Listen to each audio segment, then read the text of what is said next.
Oh, it's a beautiful day today. It's kind of warm actually, but we have had a couple freezes in my area, and we had ample rain towards the end of summer. That the leaves are just a beautiful color right now. There's a lot of good color changing going on, and these windy days can bring down a bunch of them. So with the change of weather comes a little bit of different chores that I'll do. One of them is making charcoal, so let's do that. I have an area that was getting kind of overgrown. It really grows up in summer, and it's a bunch of just vines and privet and just the scrub brush kind of stuff. And one thing about free ranging chickens, of course, is I have to have a certain landscape set up, otherwise the predators can sneak up on my birds. So as the summer was going progressing and the year progressing, I would cut a bunch of this stuff down, and this is the time of year to round it all up and either do a bonfire on the spot, or I wanted to see if I could use that scrub brush for something, so I used it to make charcoal.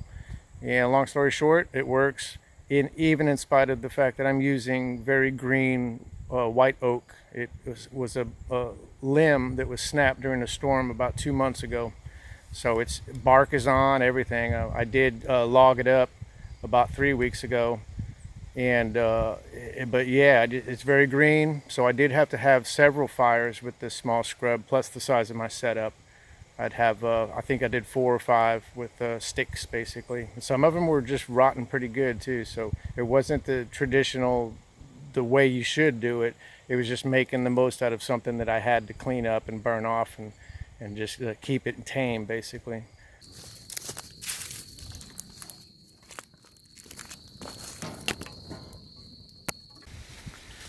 To make this batch of charcoal, I'm sticking with branches off of that limb. So everything is 3 inches or less. The first round appears to be just awesome. Comes out skin on and everything.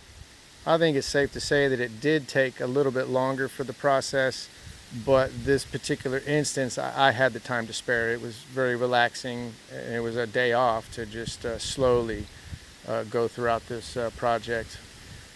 But it, of course, being the green wood, it did take quite a while till I started seeing steam and the moisture escaping the lid area, the vent, and then it gassed off and started burning. So I'd come back and restart the fire, and just was curious about the final product, which seems to be just fine. Although I will be using it shortly here, and I'll go ahead and record what I'm doing with it. And if you're interested, then come on back and check it out. Got another new skill I'm trying to learn. Alrighty, y'all. Well, hope everybody's doing well. Y'all take care. Until next time.